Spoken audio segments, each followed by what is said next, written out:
नमस्कार दोस्तों। कमर दर्द, गर्दन में दर्द होने के कई कारण हो सकते हैं। पिछले वीडियो में हमने slip disc, herniated disc, bulging disc के कारण से कमर में जो दर्द होता है उसके बारे में चर्चा की। आज हम डीजनरेटिव डिस्क डिजीज़ के कारण से जो कमर और व गर्दन में दर्द होता है उसकी चर्चा करेंगे। इसमें सबसे पहले हम डीजनरेटिव डिस्क डिजीज़ क्या होता है, उसके बाद में हम उसके क्या सिम्टम्स होते हैं, फिर उसके लिए क्या क्या टेस्ट करवाए जाते हैं, फिर उसके लिए क्या क्या कारण होते हैं, साथ में ही उसके उपायों के बारे में चर्चा करेंगे। स्पाइनल डिस्क हमारे स्पाइन के वर्टेब्रा के बीच में शॉक एब्जर्वेशन का कार्य करती है, जिससे हमारी बैक की फ्लेक्सिबिलिटी बनी रहती है, हमें नीचे झुकने, ट्विस्ट होने में आसानी होती है।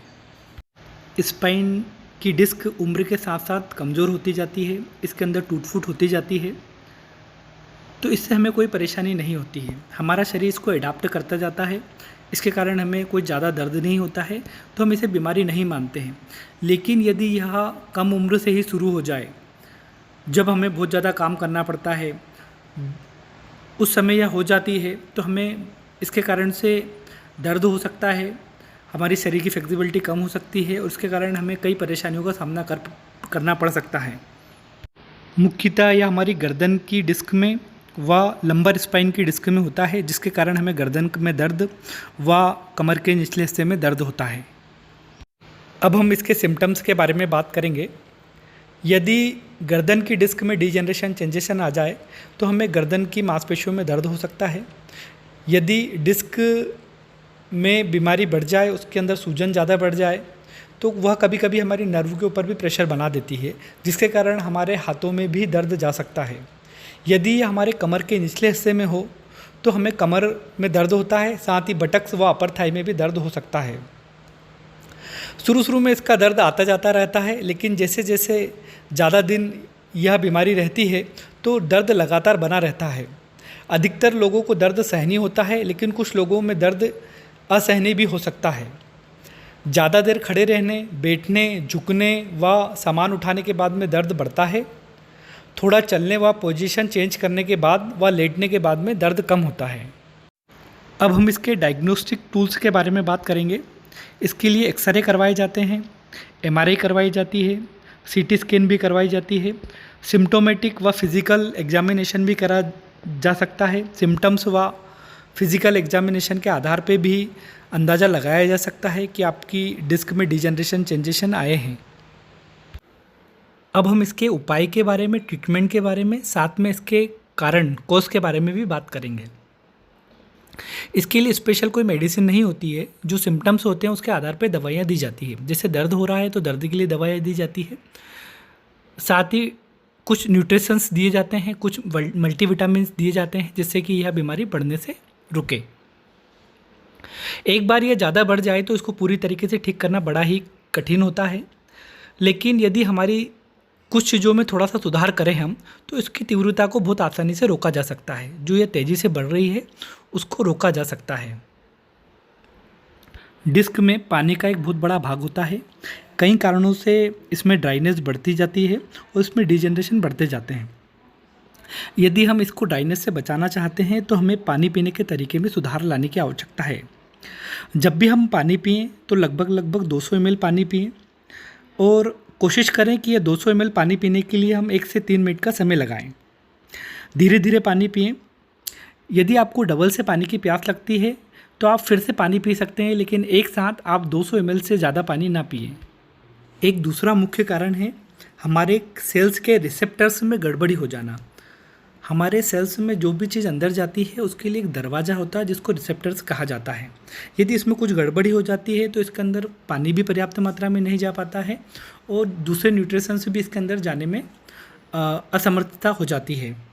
इससे बचने के लिए हमें सबसे ज़रूरी है कि हम 20 से 30 मिनट धूप में रहें, हमारी ज़्यादा से ज़्यादा स्किन में धूप लगे, और जब हम धूप लें उस समय हमारा शरीर क्रियाशील रहे, मतलब वो एक्टिव रहे।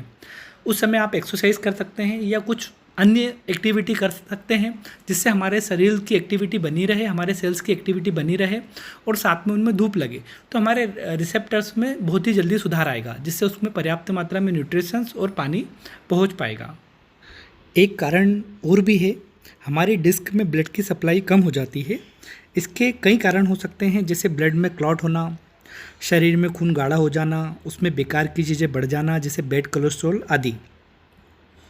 इसको ठीक करने के लिए हमारे डाइजेशन को सुधारना बहुत आवश्यक है, और डाइजेशन को सुधारने के लिए सबसे ज़रूरी जो हम कर सकते हैं वो ये कर सकते हैं कि हम जो खाना खा रहे हैं उसमें हमारे खाने का जो चुनाव है वो आप अच्छे चीज़ों का करें, साथ में अपने भोजन को बहुत प्रेम और ईमानदारी के साथ में खाएं।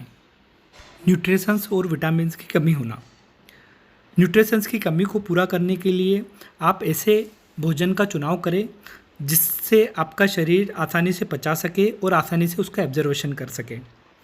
फल और सलाद एक इसका बहुत सर्वोत्तम उपाय है। इसके लिए आप कम मात्रा में ड्राई फ्रूट्स का उपयोग भी कर सकते हैं। धीरे धीरे होने वाली इंजुरी भी एक इसका मुख्य कारण है। रोज़मर्रा के काम व लगातार किए गए कार्यों के कारण हमें धीरे धीरे चोट लगती रहती है।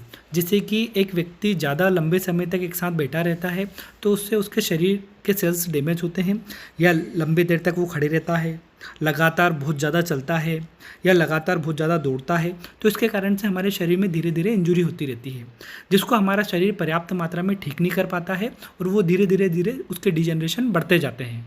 एक इसका मुख्य कारण हमारे भोजन में ज़्यादा एसिडिक फूड खाना भी है।